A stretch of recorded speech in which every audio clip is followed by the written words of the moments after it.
SGC here, and finally, another awesome South Korean film. Secretly, greatly.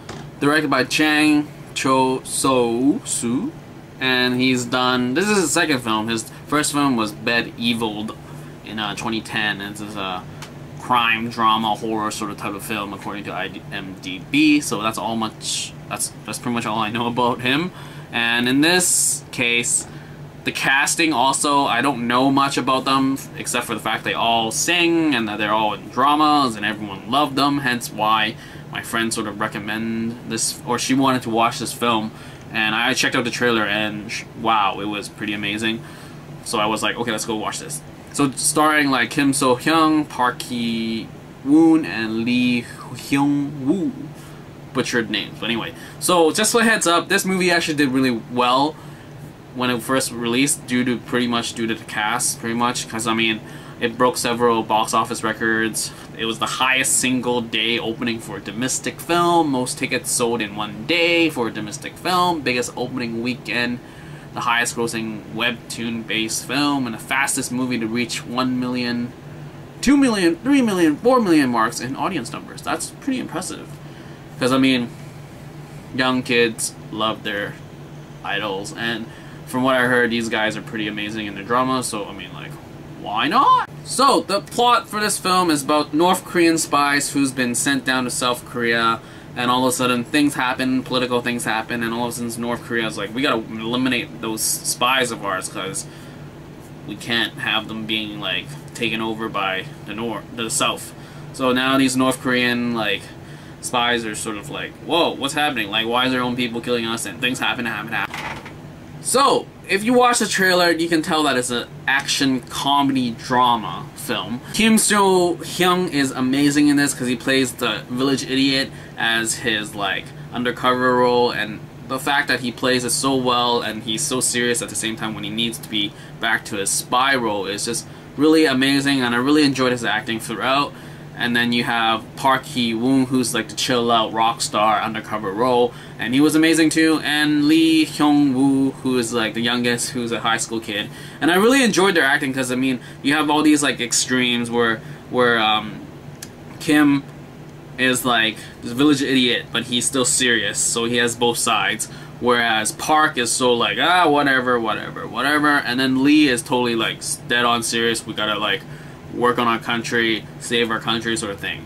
So yeah, so I really loved the entire like acting from all these three guys. The banter between them and the villagers is amazing. Not village, but like the town. The rest of the town is awesome. I mean, there were a lot of like teary moments for me for sure, because there was actually play on a lot of emotions, because it was just like this inner struggle between, I live in the South, I love people in the South, yet I'm from the North, sort of this internal struggle with all three spies.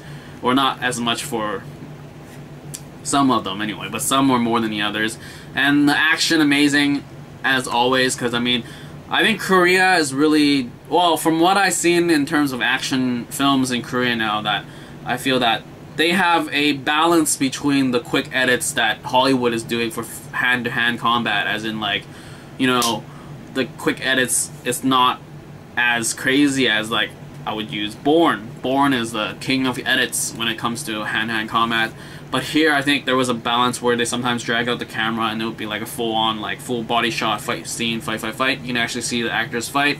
And then there's some like quick edits just to bring on brutality and everything. And yeah, I would say this movie was really enjoyable. I loved every minute of it. The jokes were hilarious, the banter was good, dialogue was good, action sequences were good. It was even an emotional family drama where it tugged at the heartstrings for like family connections and stuff. And I really enjoyed this, and I would totally recommend it. So Secretly Greatly, it's only 125 minutes, 123 actually, and it came out June of this year. So if you know, somehow you're watching this while you're in Hong Kong, and I would totally tell you to check it out, because I might think that it's being pulled from the theaters sooner or later. Anyway, this was an amazing film. I really enjoyed it. You know, it's a very, I think it was actually very hard to balance all these like action, comedy, and drama, yet there was never any cheesy moments. Like, I really enjoyed it, because I mean, recently I've been you know, reading like North Korean spy stuff, so it's pretty intense what they do and stuff. North Korea is pretty crazy stuff right now, so totally check out this movie because it really brings like this whole, I mean like this whole like inner struggle as in like, oh, I'm from the North but yet I chill out with the South people, and like it's like this like whoa. And then since like North Korea is right now very, you know, current event stuff, so it'll be an interesting perspective to see how spies, because I mean spies do exist still nowadays, so do check that out. And yeah, I totally recommend it. And that is all. Movie review for Secretly Greatly, which is simply a secretly great film. Anyway, that's all. See ya.